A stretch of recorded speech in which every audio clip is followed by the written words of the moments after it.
Inside the Castle, the podcast that goes behind castle doors to have real conversations with real people about solving the nation's toughest challenges. I'm one of your hosts today, Angie Firemuse. And I'm Aaron Snyder. Today's guest is Mr. Eddie Belk, Programs Director for Mississippi Valley Division. Thanks for joining us here today. Yeah, thanks, Aaron. I appreciate you and Angie having me today. Look forward to the discussion. And even more than that, I really appreciate what you all are doing with these podcasts. I think they're important. I think folks find them helpful and valuable and much appreciated. Great, appreciate that. In today's episode, we want to talk about the Corps' aging infrastructure and what needs to be done to ensure that this infrastructure remains reliable and relevant in the future. But before we get into it, could you just give us a little background about yourself and then your history with the Corps?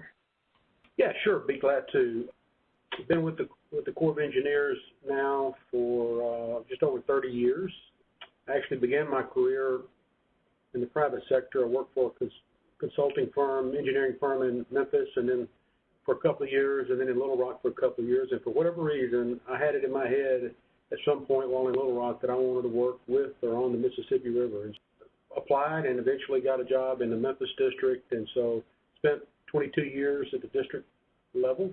My last job in the district was the DPM, and had the commander at MVD at the time, General Walsh, said, "Hey, you," suddenly found myself in the Mississippi Valley Division in Vicksburg, and so spent maybe 4 years at the regional level, and then General Peabody at headquarters did another, "Hey, you," and suddenly I found myself at headquarters. So Chief of Operations and Regulatory initially when I was at headquarters, and then eventually moved into the Programs Integration Division job, the Programs job at headquarters, and then more recently, very thankful the Chief chose to reassign me back to MVD, back closer to family. And so, as you can see, I apparently can't keep a job very long. So that's kind of the long and short of it. I am a registered professional civil engineer by trade and a registered professional engineer.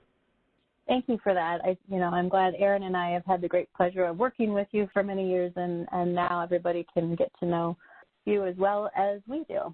Just to start the conversation on aging infrastructure, we were looking at the 2021 report card for America's infrastructure that the American Society of Civil Engineers gave the inland waterways, and it looks like it was a D+. And so I think this is somewhat due to the age of the infrastructure within the system. Can you talk about the state of the Corps' infrastructure and why this infrastructure is important to the nation? Yeah, great question. I'd be pleased to. First off, I think if any of our kids came home with a D, whatever you say, D+, D-, D, it wouldn't be a happy day. So I think probably no different when we think about infrastructure. But I'll take the scenic route to answering your question maybe. It may be important to frame why infrastructure is important. I've had a member of Congress state multiple times that if you look back in history at those civilizations that were successful over time, that made an impact, that progressive and really stood out in history, you look back at all of them, he said there's two things they have in common. One is they prioritized and invested in education, and the second is they prioritized and invested in infrastructure. And if you see those two things in a civilization, then you will see successful, wealthy, and very progressive civilization. And so I think you can debate whether or not you agree with that, but I think it's a good testament to why infrastructure is important. If you look at the definition of infrastructure, it really is, you'll see some variation of the importance to economic activity and to quality of life. And so the absence of infrastructure is not where you want to be. It's something that's critical. In fact, if you look at our nation right now, one of the few things that our decision makers in Washington agree on is that infrastructure is important, and we need to invest in it. Now, it sort of breaks down after that because you get to how do you pay for it, and you get, well, even now you get to what is infrastructure. There's some softer definitions, so they'll figure all that out. But for the Corps of Engineers, infrastructure is huge. We are an infrastructure-heavy agency. If you look across the landscape of federal agencies, we are at the top of the list when it comes to infrastructure. We owe it to the nation to make sure that infrastructure is continuing to perform effectively. I guess I also would maybe talk about the term aging infrastructure. I think all of us are probably aging infrastructure ourselves. So age does not necessarily mean bad, because what you're really talking about is performance and condition. And so you can have old infrastructure and it still perform magnificently, but generally, age will bring in issues. It will bring in degraded efficiency, degraded effectiveness. And so, yes, generally you can say aging is not good, but not always. And that's especially true in the Corps, because our secret sauce for infrastructure is our people. We have people working out on our projects who do incredible things to make sure that the infrastructure that this nation depends on continues to function and function as designed. It's not just about money, and it's not just about investment. It's also about the people we have who make the highest and best use of the infrastructure we got. And that's something to be, I think we all need to be proud of. If you look at the Corps of Engineers, we've got about $268 billion in assets that are in play around this country across all our mission areas. If you look in the navigation sector, you'll see over 24,000 miles of commercial waterways that we are responsible for. I would submit it's not just the locks and dams that are infrastructure, it's also those navigation channels and making sure that they're of adequate depth and able to deliver as designed. And I would tell you, too, when we say navigation and navigation infrastructure, it sort of rolls off the tongue, but it's really bigger than that. When we say navigation, we're really talking about the movement of commerce. And if you look at this country, on the global stage, we won't compete and win with the most favorable labor rates. We won't compete and win with the most low-cost labor regime. Where the United States competes and wins globally in the global market is with efficient transportation. And so what that means is when a towboat pulls up to a lock and dam, for example, that thing needs to be open for business. It needs to operate as designed, and it needs to make sure, or we need to make sure that it is efficient so that when somebody sells beans or corn and moves it to export, that you can do so and exploit that competitive advantage we have with transportation efficiency. The other thing that's really important when you talk navigation is last time I checked, there's no rail line to Europe. Last time I checked, there's no bridge to Asia. If we interact with the rest of the world, we will do so by water, and therefore you will do so through core infrastructure, whether it be inland locks and dams and channels, harbors, or whether it be coastal ports, coastal channels. We have a decisive role to play in this nation to make sure that we're open for business and that we're competing in the global economy. So significant part of that $268 billion is in our navigation sector with locks and dams and other things. Look at the flood risk sector, huge infrastructure portfolio with 700 dams in our dam inventory, flood control dams, over 14,000 miles of levee that we and our cost-sharing partners are responsible for. So that infrastructure is critical to making sure that people's lives and livelihoods, that economic activity can continue unhindered by flooding. And it's getting even harder now with, as we see climate variation, climate variability, and sea level rise, that infrastructure becomes even more important. So you see a big piece of that $278 billion for flood control. If you look in the hydropower sector, the Corps owns and operates over 75 hydropower plants. We produce about 25% of this nation's hydropower, clean, no carbon footprint. And so that is a huge part of the economies of those areas that have hydropower. So we've got to be about rehabilitating that infrastructure as well. Drinking water, we've got recreation sites, biggest recreation provider in the country, bigger than Disney. All of that infrastructure is important, and all of it requires an investment. And so our job is to make sure that we are first taking care of the infrastructure with our people, and then bringing the resources we need in to make sure that we can fund the necessary, whether it be maintenance, whether it be recapitalization, or whether it be rehabilitation and recapitalization, that we're bringing those resources to bear. Yeah, I think that's a great summary, and I think it really shows the importance of the Army Corps of Engineers and our infrastructure. I know, like when I came to the Corps of Engineers, I actually had no idea of what the Corps of Engineers was or what they did, and I think so many Americans don't realize the impact that the Corps has on their lives. It's probably good that they don't know we impact their lives, but the reality is, like, the movement of goods and commerce, we support jobs across the nation. I was reading something the other day that said that basically core infrastructure, 20% of jobs in the nation can be connected in some way to core's infrastructure. Thinking about the magnitude of that infrastructure, and you talked the investment early on and how successful civilizations, say, invested in education and infrastructure, and it's clear that with $268 billion worth of existing infrastructure, we made that investment at least at one time. And then that question is, how do you continue to invest in that as we move forward? And with the $268 billion in assets, we've got the people working to make sure that these have the performance and function that we want them to have. But what are we doing, and what kind of hard decisions do we have to make in deciding as to what we can keep in top-notch condition and what things, maybe aren't serving the exact purpose that we anticipated initially? And how does the Corps make those difficult decisions? That's a huge challenge that we have. We kind of got this big math problem with all $268 billion worth of assets, and then the O&M tail that comes with that. We've got a lot of construction, probably over $100 billion in construction projects that are authorized but unconstructed.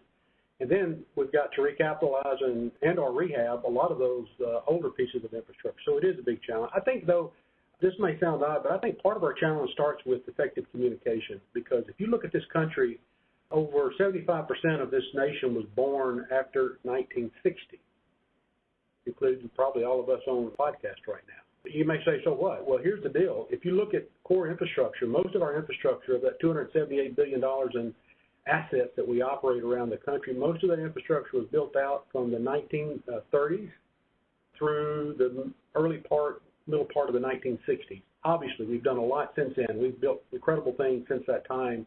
The center mass of all that infrastructure was built out from the 30s to the 60s. What that means is we have a generation now that grew up with that infrastructure. They were never had to deal with the absence of that infrastructure, whether it be for navigation or flood control or what have you. And I'll give you an example. When I was a kid and went down to my grandparents' house in northwest Mississippi, get on a local state highway, and then another road, then an unpaved road, then a gravel road, then a pig trail, and we'd get down to Grandma's house in about an hour and whatever. By the time my kids came along in the 80s, the interstate was built, and you could go there, and we'd be there in less than 45 minutes. My kids never conceived of getting on a gravel road and going down a pig trail to get down to Grandma's house. And so we've got a whole generation that's grown up that way. And so what that means is infrastructure is an existing condition. Never had to really experience life without it, and it's a bad deal when you do. We see that in disasters, God forbid. So a part of our challenge is education to help people see the value proposition, because I'm in Vicksburg, Mississippi right now. We passed a flood of record on the Mississippi River, lower Mississippi River in 2011. There were people that probably lived within a mile of where I'm at that never had a clue. It was a disaster that nobody knew about. And so some of this is communicating the value proposition, because not only, a lot of folks born after 1960, a lot of our decision makers now are in that same mode. We're all standing on the shoulders of those who came before us, who made those bold investments. And when it comes time to reinvest, to recapitalize, they may not see the value proposition because they've never experienced being without that infrastructure. And so, but beyond that, I think one of the main really important things that we've done in the Corps that we've matured in the last few years is our whole approach to asset management. For each asset management class, we look at the condition, we look very closely at performance, and we look at the consequences of failure. Those attributes help us assign a risk profile to that. And so with that, we know where our risk is, and therefore we can do a better job of allocating limited dollars to do the highest good. In other words, buy down the most risk of each dollar we spend, whether it be in navigation or flood control or ecosystem restoration or hydropower or wherever. We have a much more scientific and more thorough way to understand risk and then apply dollars to it. I think another piece of getting after our infrastructure challenge is innovation. I think we've got to embrace new materials. We've got to embrace cutting-edge designs. We've got to embrace different construction approaches that let us put infrastructure in place that's more resilient, more durable, better maybe than what we're building, say, in the 30s and 40s. And so there's a lot of pieces to this. I think it all starts with understanding your infrastructure's condition and risk and being able to make smart investments accordingly. I think that's right. The effective communications, and I think you did say it right, the existing condition, and so many people kind of have the existing condition if it's there, so they don't realize the effort that went into it. And I think it's also a testament to the core that, industry says, you should invest 2 to 4% per year into operations and maintenance and just keeping your infrastructure solid. 2 to 4% per year on $268 billion almost exceeds the Corps' entire appropriation. So the fact that the Corps is able to do what we do with the people and be innovative and deliver these programs is really a testament to the people that we have. Not only that, it's continuing to face additional pressures, and I think with climate variability and climate change and just more natural disasters in the last 10 years, there's been more billion-dollar disasters than ever, and it seems like every year there's even more. So it's just some challenges that the Corps continues to face. Absolutely. I think the other piece of that, you mentioned climate change, climate variability. I think that's putting even more pressure on this infrastructure, aging or otherwise. I think we've got to do a better job of thinking about that as we whether build out new infrastructure or rehab and recapitalize existing infrastructure. And that's also, I think, where innovation can come in. We can help ourselves in that regard by doing a better job of looking at best practices that are going on. The real challenge, particularly in the flood risk arena, but also in other sectors, is really this concept of resilience. Being able to look down the road, understand what kind of hydrologic changes that infrastructure will face, and account for that now rather than passing a bill along to our kids. I do think we have opportunities right now with the discussion on the infrastructure bill.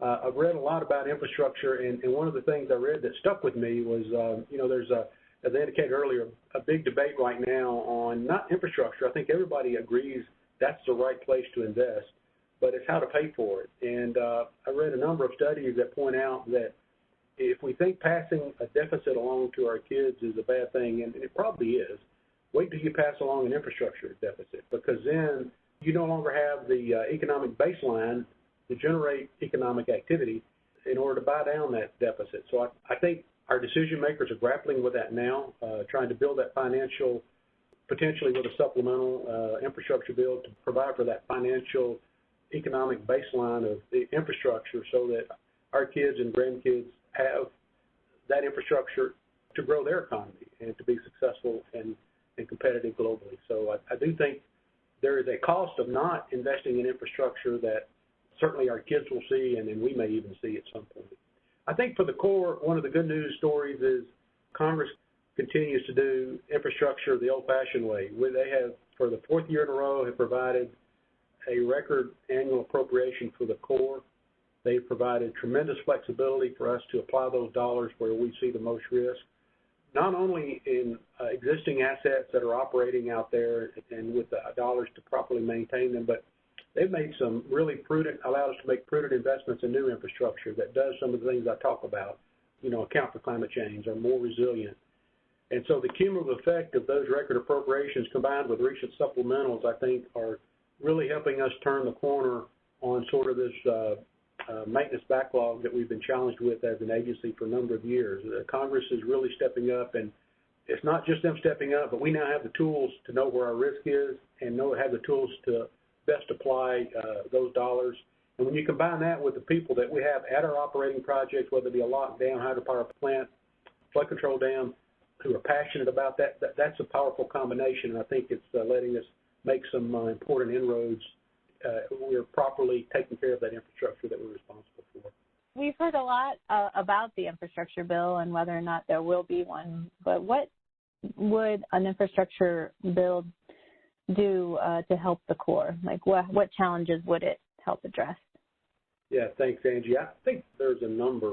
The first thing that comes to mind is I mentioned earlier we have about $100 billion in projects and assets and infrastructure that have been authorized by Congress but not yet funded. And the first thing that comes to mind, it would let us get after some of that infrastructure backlog and put some prudent, economically justified infrastructure in place that can help this country.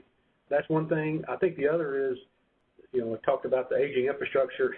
It would let us get after recapitalizing and or rehabilitating a lot of that old infrastructure, and again, to make it more resilient, to account for climate variability.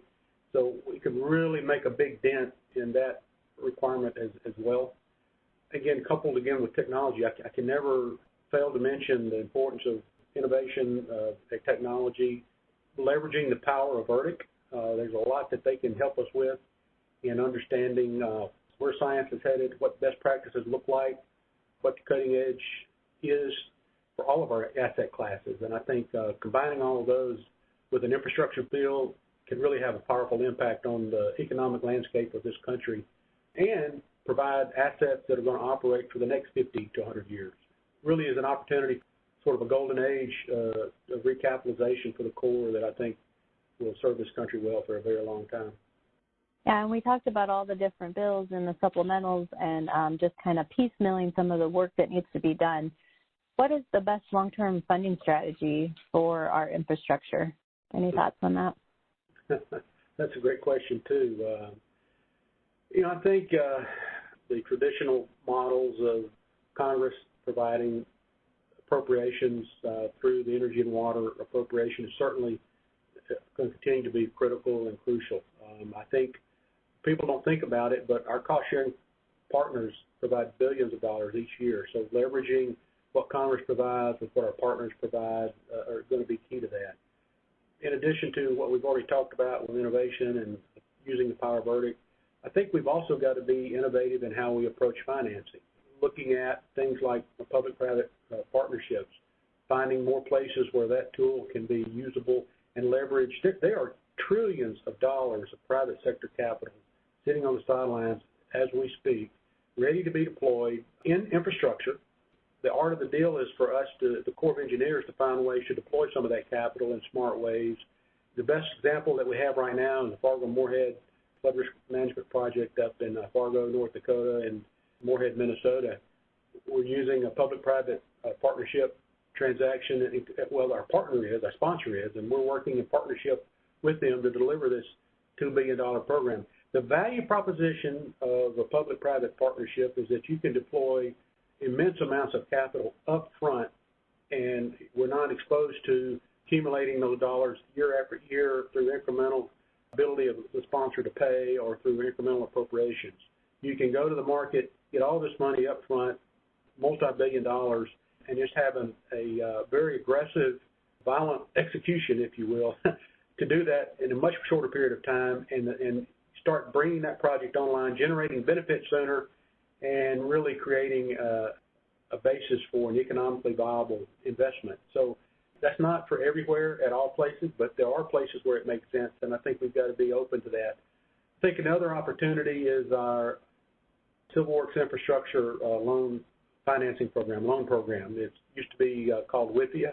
Congress has afforded us the opportunity to grant loans, and this can be real helpful to a lot of private interest or public interest, levee and drainage districts, flood control districts who have huge needs but aren't able to meet those in the bond market currently or in the municipal bond market.